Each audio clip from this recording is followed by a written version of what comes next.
Hello everyone, हम 12th का 3rd chapter सीखना व अधिगम पढ़ रहे थे बच्चों।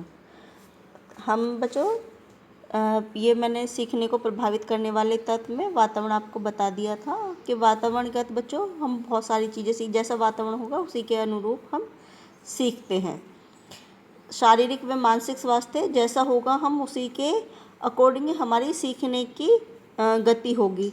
अगर हम मानसिक और शारीरिक रूप से बिल्कुल स्वस्थ हैं तो हम बहुत जल्दी से सीख लेंगे और उसको लंबे समय तक याद रखेंगे। लेकिन अगर हम शारीरिक और मानसिक रूप से अस्वस्थ हैं तो हम बहुत देर में सीखेंगे और बहुत जल्दी से उसको भूल जाएंगे, क्योंकि शारीरिक और मानसिक स्वास्थ्य पर हमारा मस्तिष्क किस प्रकार से कार्य कर रहा है बहुत ज़्यादा डिपेंड करता है।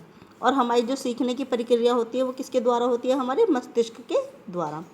अब बच्चों प्रेरणा हमारी जितनी सशक्त होगी उसी के अनुसार ही हमारी सीखने की गति भी होगी। यानी कि अगर हम किसी चीज़ को ये सोच लें कि हमें ये सीखना ही है, कैसे भी करके बहुत जल्दी से सीखना है, तो उसे हम बहुत जल्दी से सीख लेंगे।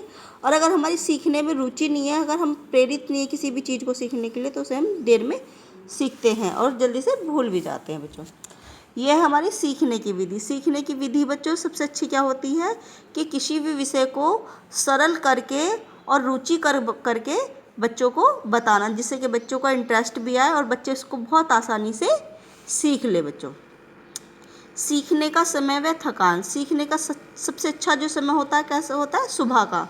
जब व्यक्ति सुबह उठता है तो तरोताज़ा होता है, ताजगी रहती है और माइंड बिल्कुल फ्रेश रहता है। थकान के समय में अगर हम सीखेंगे तो उसको बहुत जल्दी देर में सीखेंगे और बहुत जल्दी से उसको भूल जाएंगे बच्चों। अध्यापक का व्यक्तित्व, यानी कि जो अध्यापक है उसके पढ़ाने का तरीका, उसके समझाने का तरीका कैसा है, आपको उसका समझ में आया। अब वो आपको आपकी ही लैंग्वेज में इजी करके समझाएगा तो आपको बहुत जल्दी से समझ में आ जाएगा। और अगर कठिन भाषा का प्रयोग करेंगे तो वो आपको समझ में नहीं आएगा। व्यवस्था का विषय सामग्री की संरचना, वो कैसी होनी चाहिए बच्चों? विषय सामग्री की व्यवस्था यानी कि इजी टू डिफ़िकल्ट, सरल से लेके कठिन। सबसे पहले हमें बहुत सरल बताना है, फिर उसके धीरे धीरे से कठिनाई की ओर जाना है ताकि बच्चे उसको आसानी से सीख सकें। फिर है बच्चों परिपक्वता। अध्यापक को ज़रूरी है कि बच्चों के बारे में जानकर कि बच्चे कितने मैच्योर हैं, कितना उनको ज्ञान है, कितना वो समझ सकते हैं, कितनी उनके अंदर क्षमता है समझने की, उन्हीं के अनुसार उनको समझाना चाहिए। कई बार क्या होता है, जैसे सहायक सामग्री होती है, उदाहरण देकर एग्जाम्पल देकर बच्चों को समझाना चाहिए ताकि बच्चों को अच्छे से समझ में आ सके।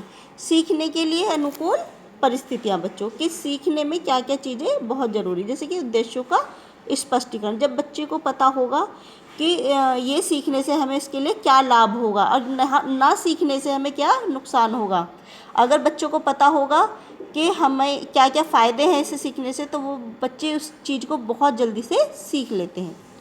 सेकंड है बच्चों संकल्प।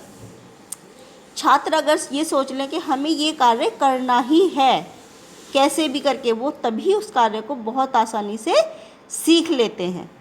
विश्राम बच्चों, अगर लगातार हम किसी कार्य को सीखते रहेंगे तो हमें थकान होने लगेगी, मानसिक रूप से भी और शारीरिक रूप से भी।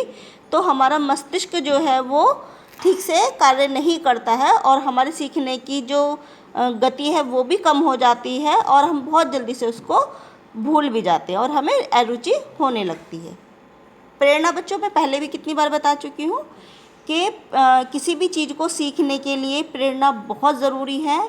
प्रेरणा के द्वारा ही हम किसी भी कार्य को सीखने में हमारी गति प्रदान होती है। जैसे कि अगर हम किसी को प्रशंसा करें किसी कार्य को सीखने में, तो व्यक्ति बहुत अच्छे से और सीखने लगता है। और अगर हम किसी को ये कहें कि बहुत ख़राब है, ये बहुत बेकार से सीखा है, तो वो उसकी सीखने की गति अपने आप ही कम हो जाएगी। अब है बच्चों सीखने की विधि।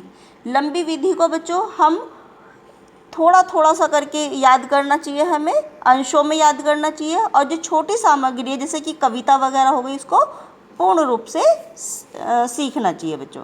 प्रगति का ज्ञान, सीखते समय बच्चों को ये बताना चाहिए कि उन्होंने कितनी प्रगति कर ली, यानी कि कितना उन्होंने सीख लिया और कितना उनका रह गया, ताकि उनकी रुचि बनी रहे इसमें। प्रपाठ क्या है बच्चों? किसी पाठ को दोबारा से याद करना, विषय को दोबारा से याद करना। उसमें थोड़ी सी नई नई चीज़ें डालकर नई ताकि रुचि बनाकर बच्चों को बताना चाहिए, ताकि बच्चे उसमें नयापन आ जाए और बच्चे उसमें रुचि लें और उसको बहुत अच्छे से याद कर सकें। रुचि बच्चों, बिना रुचि के व्यक्ति किसी भी कार्य को, सरल भी चीज़ होगी तब भी उसको नहीं सीख सकता, इसलिए रुचि बनाकर बच्चों को सिखाने से वो चीज़ें बहुत ईजी भी हो जाती है और बच्चा बहुत अच्छे से सीख लेता है। बुद्धि बच्चों बहुत मायने रखती है।